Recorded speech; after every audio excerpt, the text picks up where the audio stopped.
para que outros possam viver. Vale a pena morrer para que outros possam viver.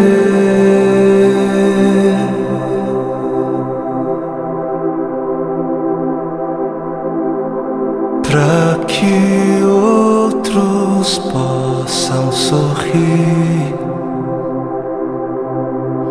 Vale a pena chorar para que outros possam viver.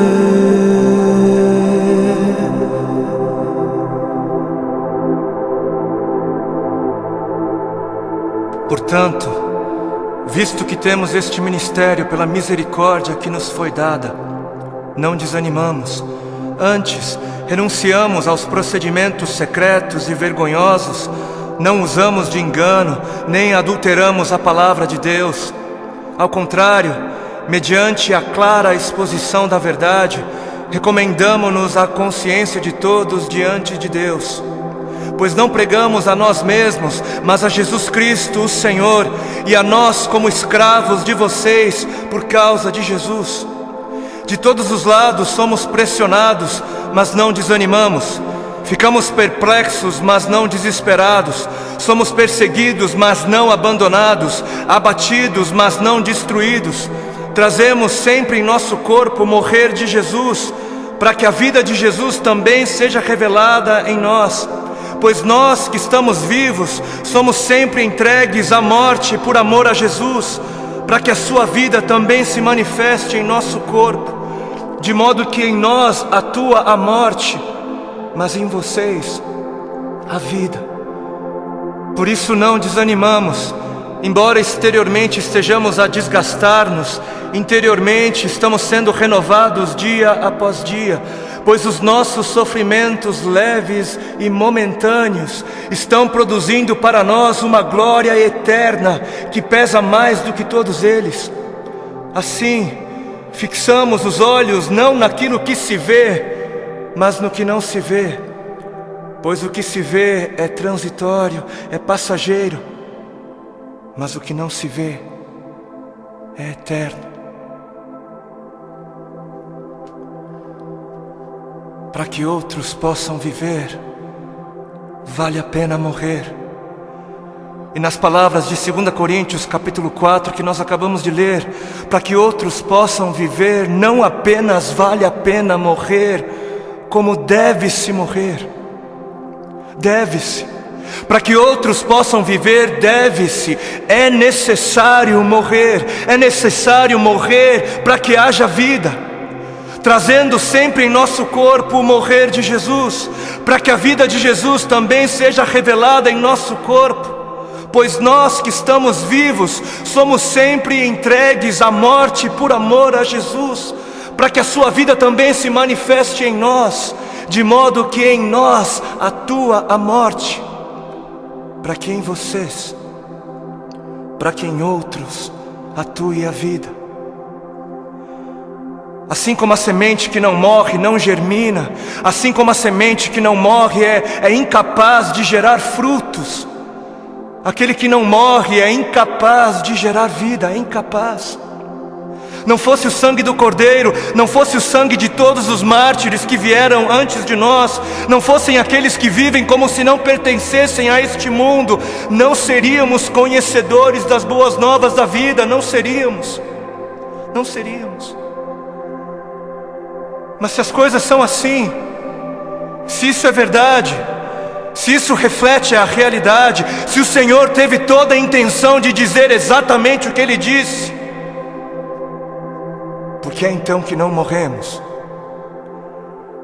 Por que é então que o mundo está cansado de ver uma igreja que deveria carregar a mensagem da morte, mas não carrega? Não carrega. E não carrega porque ela mesma recusa-se a morrer.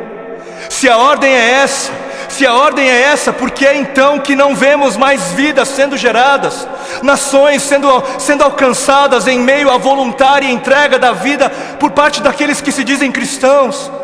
Por quê? Por quê?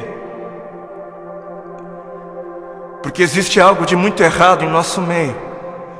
Existe algo de muito errado em meio àquilo que chamamos de Evangelho do Reino de Deus. Evangelho do Reino de Deus. Não o Evangelho do Reino dos homens para os homens. Não o Evangelho do Reino desta terra para esta terra. Não o Evangelho do seu reino para você mesmo, para o seu próprio benefício.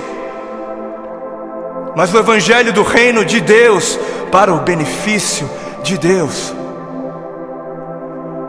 E existe algo de muito errado porque estamos confundindo o Evangelho do Reino de Deus, que é para Deus, com outros evangelhos.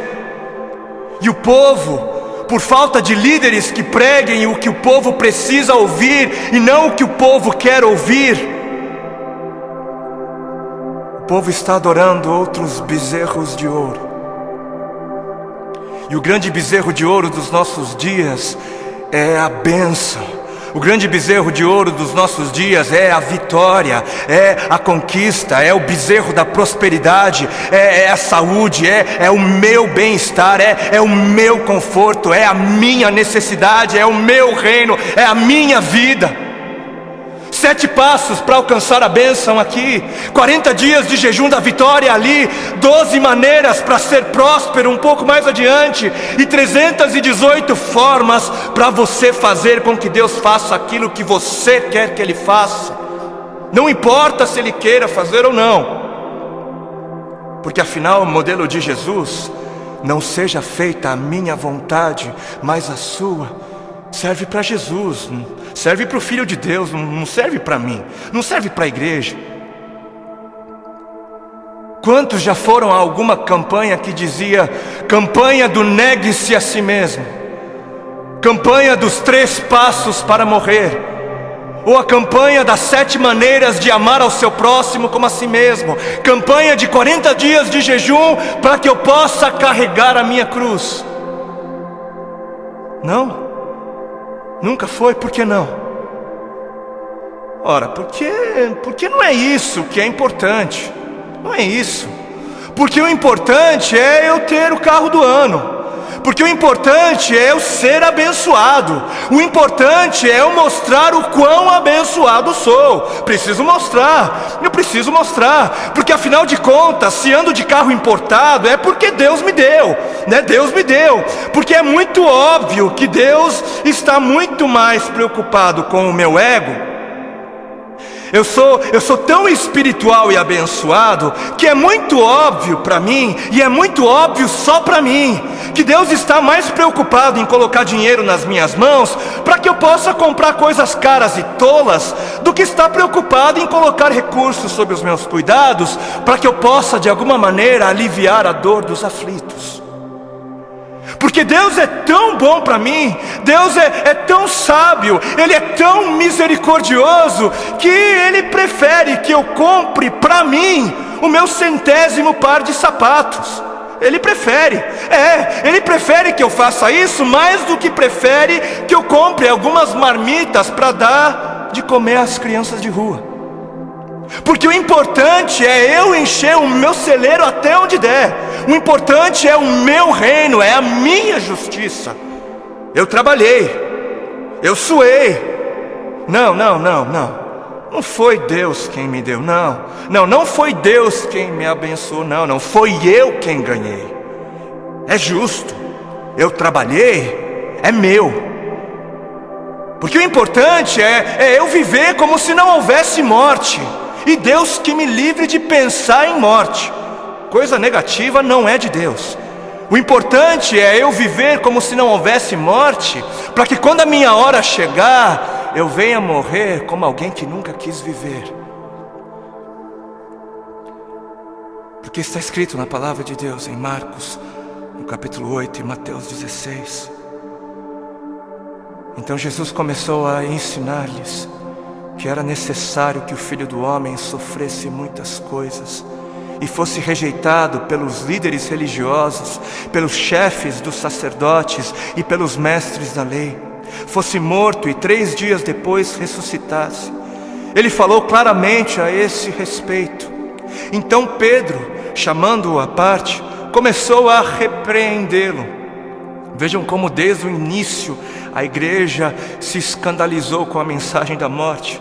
Jesus, porém, voltou-se, olhou para os seus discípulos e repreendeu Pedro, dizendo: arreda, Satanás, você não pensa nas coisas de Deus, mas nas coisas dos homens. Você não está de olho no reino de Deus, mas está de olho no reino dos homens.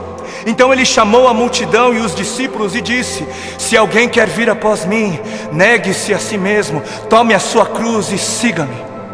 Se quiser, se alguém quiser. Porquanto quem quiser salvar a sua vida, perdê-la-á, mas quem perder a vida por minha causa, achá-la-á. Pois o que aproveitará o homem se ganhar o mundo inteiro e perder a sua alma? Ou o que dará o homem em troca da sua alma? Porque o Filho do Homem, o Filho de Deus, há de vir na glória de seu Pai, ele há de voltar com os seus anjos, e então retribuirá a cada um conforme as suas obras.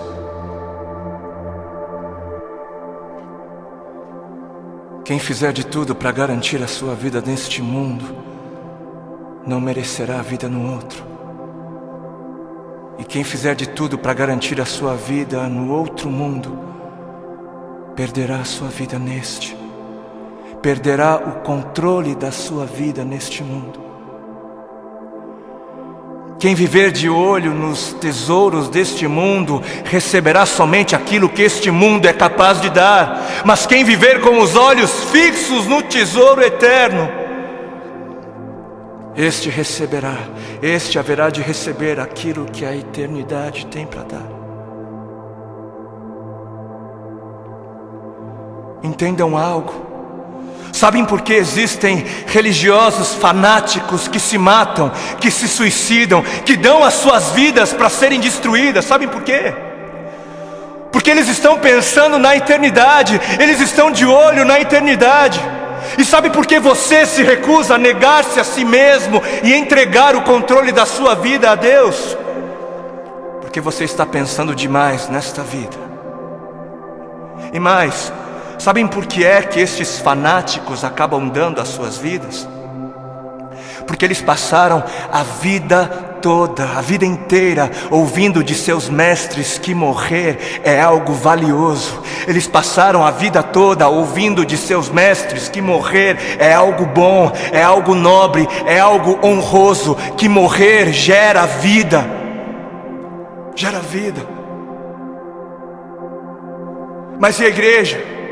Mas onde está a igreja? Onde está a voz profética? Onde estão os que pregam a verdade? Onde estão os que pregam morram?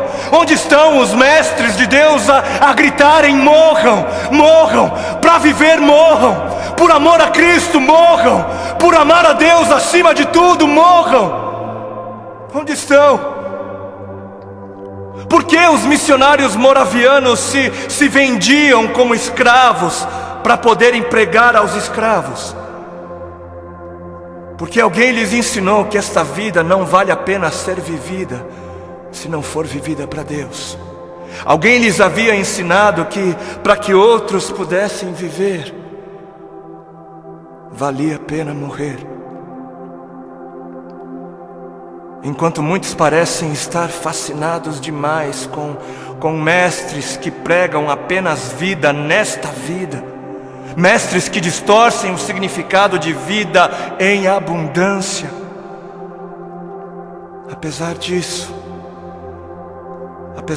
existem alguns remanescentes, existem ainda alguns que se recusam a se prostrar diante dos bezerros de ouro, existem ainda alguns que se permitem ser afligidos por amor a Cristo.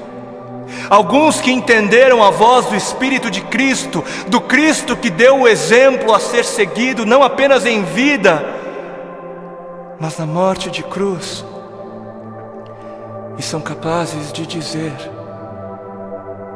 já não sou eu quem vivo, mas Cristo vive em mim. Cristo vive em mim. Amados, a vida é para os que creem. E os que creem não têm medo da morte, não devem ter medo da morte. Quem tem medo da morte não crê. E quem não crer, não viverá. E eis que a morte é o maior medidor da fé. Os que morrem são os que creem. E termino com um texto bíblico que está em 2 Timóteo, capítulo 4, nos versículos 2 ao 4. Diz assim: pregue a palavra, pregue a palavra, esteja preparado a tempo e fora de tempo, repreenda, corrija, exorte com toda a paciência e doutrina. Por quê? Porque chegará o tempo em que não suportarão a sã doutrina, chegará o tempo em que não suportarão os caminhos de Deus, os pensamentos de Deus. Ao contrário, sentindo coceira nos ouvidos, juntarão mestres para si mesmos, segundo as suas próprias cobiças. E estes se recusarão a dar ouvidos à verdade, se recusarão, voltando-se para as fábulas, preferindo acreditar nos mentirosos finais felizes. Que este não seja você, para a glória de Cristo Jesus. Amém.